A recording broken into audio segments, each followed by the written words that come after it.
Ladies and gentlemen, in every era, power has rested on a single resource. In the 20th century, it was oil and nuclear weapons. In the 21st century, it is not steel, oil, or even armies, it is silicon.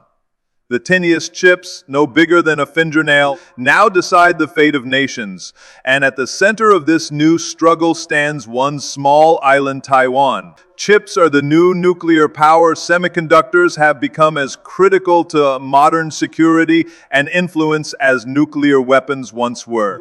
In the mid-20th century, nuclear weapons determined which nations held ultimate authority on the global stage. They were the great equalizers, symbols of deterrence, and the deciding factor in whether a country was considered a true superpower. Today, that role has quietly shifted to microchips. These tiny pieces of silicon, invisible to the eye, now drive the global economy. They shape military strategy and decide which nations rise and which fall behind. Think of it this way: in the Cold War, the side with the most reliable nuclear arsenal dictated the balance of fear. In the modern age, the side with the most advanced semiconductors dictates the balance of progress. Chips are the foundation of artificial intelligence, quantum computing, 5G networks, space exploration, medical innovation, and defense technology. Without them, even the most powerful countries are paralyzed. A fighter jet without advanced chips is just metal in the sky. A smartphone without chips is simply a brick. The invisible circuits inside these chips are what give modern life its intelligence and its edge. What makes semiconductors even more powerful than nuclear weapons in some respects is their dual nature. Nuclear warheads are tools of destruction. Their very purpose is to deter or destroy. Chips, on the other hand, create and empower. They are not only weapons in disguise, but also tools of progress. Yet this duality makes them even more dangerous as a strategic resource. The control over chips is no longer just about technological bragging rights. It means control over economies, industries, and even the pace of global development. This explains why Taiwan has become such a high-stakes focal point. Its semiconductor industry produces chips so advanced that even the world's largest economies cannot easily replicate them. The factories on that island are, in effect, the new nuclear arsenals of the 21st century. A disruption there could stall global growth, undermine military readiness, and leave countries scrambling to secure supply lines. In the same way nations once feared a nuclear strike, they now fear a semiconductor blockade. The language of geopolitics is shifting because of this reality. We no longer talk only about missiles and deterrence. We talk about fabs, lithography machines, and nanometer designs. Nations are racing not just to build armies, but to secure chip independence. The United States has launched billion-dollar initiatives to bring semiconductor production home. China has invested heavily to close the gap. Europe and other regions are trying to ensure they are not left at the mercy of one island or one company. Chips have become the new measure of sovereignty. They are the new nuclear weapons because they decide who holds power, who advances, and who gets left behind. The contest over semiconductors is not just economic, not just technological, it is existential. And just like the nuclear age, the chip age will demand wisdom, restraint, and global cooperation to prevent competition from sparking catastrophe. Taiwan holds global dominance. The island produces over 60% of the world's chips and 90% of the most advanced ones, making it the center of technological power. This small island of just 23 million people has quietly become the beating heart of the digital age. Every smartphone, laptop, car, data center, satellite, and fighter jet depends on semiconductors, and most of those semiconductors trace back to Taiwan. Its factories, particularly Taiwan's Semiconductor Manufacturing Company, TSMC, are considered technological fortresses, unmatched in precision and scale. Without Taiwan, much of the global economy would simply grind to a halt.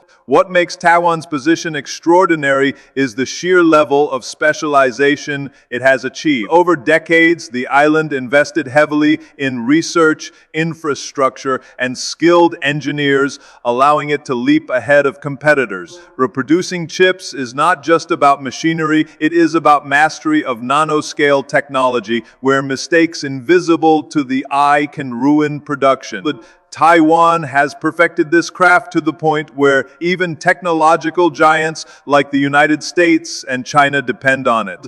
A company in California may design the next big chip, and a factory in China may assemble the device, but the core of the product is almost always manufactured in Taiwan. This dominance is not accidental, it is strategic. The Taiwan's government and industry worked hand in hand to cultivate an ecosystem that protected and nurtured its chip sector. The TSMC, the crown jewel, operates as a pure foundry manufacturing chips for clients across the world without competing directly with them. This business model encouraged global trust, and soon companies from Apple to NVIDIA to Qualcomm came knocking. Today, even military technology, missile systems, radar, drones relies on chips produced in Taiwanese fabs. That dependence has elevated Taiwan from a regional player to a global keystone of power. But dominance also brings vulnerability. The concentration of semiconductor production in one island creates what economists call a choke point. If Taiwan were disrupted, whether by natural disaster, blockade, or conflict, the shockwaves would be felt everywhere. Car factories would stop running. Electronics prices would soar. Military projects would be delayed. The pandemic gave us a small glimpse of this fragility, as a shortage of chips in Taiwan caused cascading problems across industries. Now imagine that on a massive, sustained scale. It would not just be an economic crisis, it would be a geopolitical earthquake. This is why Taiwan's role has turned into a source of tension. For China, controlling Taiwan would not only be a political victory, but also a technological one, granting access to the world's most advanced production lines. For the United States and its allies, defending Taiwan is not just about supporting democracy, it is about safeguarding the supply of the world's most critical resource. The nations across Europe, Asia, and North America are racing to build their own semiconductor capacity, but replicating Taiwan's dominance will take years, if not decades. Taiwan's global dominance in semiconductors has therefore made it more than just an island. It has become a pillar of modern civilization, a place where the future of technology and the balance of global power intersect. The world's dependence on Taiwan is both a testament to its achievement and a reminder of the fragility of our interconnected age. China rivalry converges on Taiwan. For Washington, chips are national security. For Beijing, they are national survival and a reason to reclaim Taiwan. No single issue captures the essence of 21st century competition between these two powers more than the battle for technological dominance. And at the heart of that contest lies Taiwan. The island's semiconductor industry is not just an economic prize, it is the strategic fulcrum upon which the future of global power may turn. For the United States, semiconductors are the foundation of its military strength, economic leadership, and technological edge. The Pentagon's most advanced systems, from stealth fighters to missile defense radars, require chips that can only be manufactured in Taiwan's cutting-edge factories. Beyond defense, America's innovation economy, artificial intelligence, big data, cloud computing, and quantum research depends on steady access to the best chips in the world. Washington understands that losing control over this supply chain would compromise its global leadership. Protecting Taiwan, therefore, is not simply a matter of supporting a democratic partner. It is about protecting the lifeblood of American power. For China, the stakes are even more existential. And despite investing billions into its own semiconductor industry, Beijing remains heavily dependent on foreign technology. The United States has tightened restrictions, blocking China from acquiring advanced chips and the machinery to make them. This has left China vulnerable with its ambitions in artificial intelligence, military modernization, and economic growth constrained by reliance on imports. To Beijing, Taiwan is more than a territory it claims under the One China policy. It is a shortcut to technological self-sufficiency. If Taiwan's world-leading fabs were brought under Chinese control, Beijing could leapfrog years of development and loosen Washington's grip on global supply chains. This dynamic explains why Taiwan has become the sharpest flashpoint in U.S.-China relations. Washington continues to expand military cooperation with Taipei, increase arms sales, and strengthen regional alliances through the Quad and AUKUS. The Beijing, in response, escalates military drills, flies jets near Taiwan's airspace, and warns the world that reunification is inevitable by force if necessary. Wrapped behind the saber-rattling lies the unspoken reality.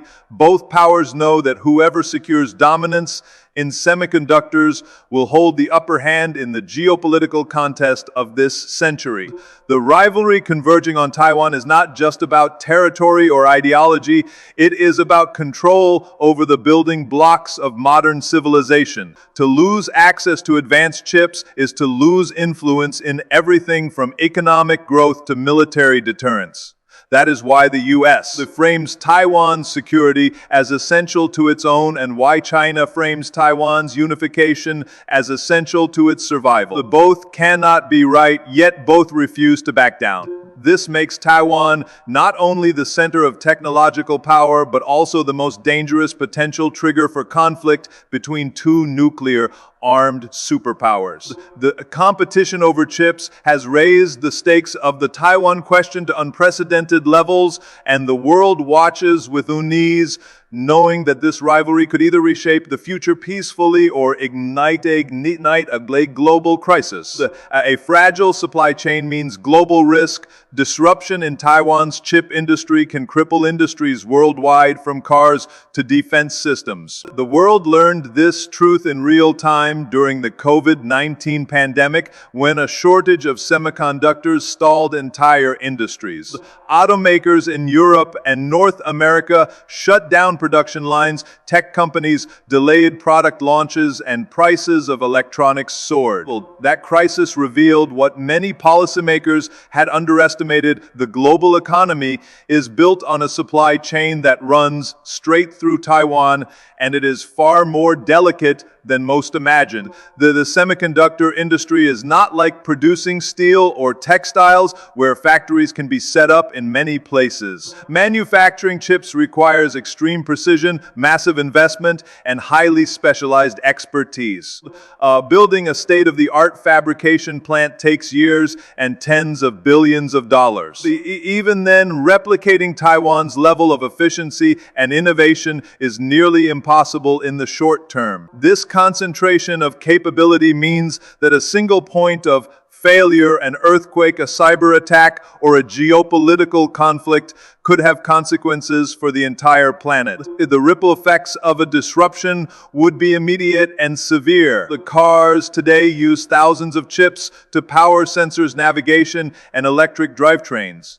Without them, factories cannot operate. Smartphones, laptops, and cloud servers all rely on advanced chips to process data and run applications. In healthcare, medical devices from MRI machines to pacemakers depend on reliable semiconductor supplies.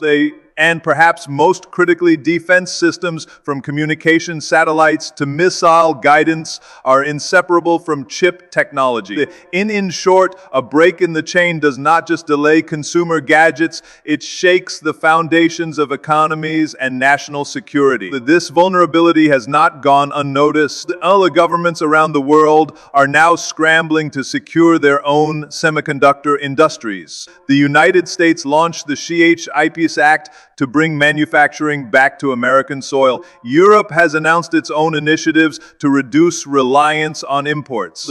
Japan and South Korea are pouring resources into expanding capacity. Yet even with these efforts, global dependence on Taiwan remains overwhelming. The building resilience is not just about money, it is about time, talent, and technology, all of which Taiwan has cultivated for decades. The fragility of the supply chain also induces a dangerous layer to geopolitics. For China, the knowledge that Taiwan holds such leverage may increase the temptation to control it directly. For the United States and its allies, the fear of losing access to advanced chips deepens their commitment to defending the island. Thus, the very concentration of semiconductor production makes Taiwan not only an economic choke point, but also a strategic one. The lesson is clear: the world has tied its future to a supply chain that is both indispensable and fragile. Unless nations diversify production and invest in redundancy, they risk repeating the same crisis on a far larger scale. The Taiwan's chip industry is a triumph of innovation, but its dominance is also a reminder of how vulnerable modern civilization has become when one island holds the keys to global progress. The Flashpoint could be a bridge. While Taiwan is a hotspot of tension, cooperation on technology and supply chains could turn competition into stability. The current situation paints Taiwan as a fragile fault line where the ambitions of the United States and China collide, threatening global security. Yet within this tension lies an overlooked opportunity: the possibility that shared dependence on semiconductors could encourage collaboration instead of confrontation. History shows that even rival powers can find common ground when mutual survival is at stake, just as nuclear competition in the Cold War eventually gave way to arms control agreements could push nations of cooperation, the nations to find mechanisms of cooperation. At its core, semiconductors are not weapons of destruction, but tools of creation. Every country relies on them for economic growth, technological innovation, and national defense. This shared reliance means no single nation, no matter how powerful, can afford to see the supply chain collapse. A military conflict over Taiwan would devastate all sides. China's industries would suffer crippling shortages, America's tech economy would stall, and global markets would plunge into chaos. Such a mutually destructive scenario creates an incentive for restraint and dialogue. Cooperation could take many forms. Nations could invest together in diversifying chip manufacturing, spreading production across multiple regions to reduce vulnerability. The international frameworks could be established to protect semiconductor supply chains from political coercion, much like treaties that safeguard global shipping lanes or aviation safety. Research collaboration between countries, even rivals, could accelerate breakthroughs in chip design and manufacturing while creating interdependence that discourages outright conflict. Taiwan itself could be positioned not just as a pawn in a power struggle, but as a neutral hub of shared technological progress protected by collective agreements. There are already small signs of this possibility. Despite the intense rivalry, American companies still rely on Chinese markets, and Chinese manufacturers still purchase chips designed with American technology. Taiwan continues to supply both sides, proving that economic necessity often overrides political hostility. This interconnectedness suggests that the semiconductor industry might serve as a pressure valve, reminding nations that their fates are tied together. Of course, cooperation will not come easily. National pride, security concerns, and geopolitical competition make trust fragile. Yet it is precisely in areas of high risk that cooperation matters most.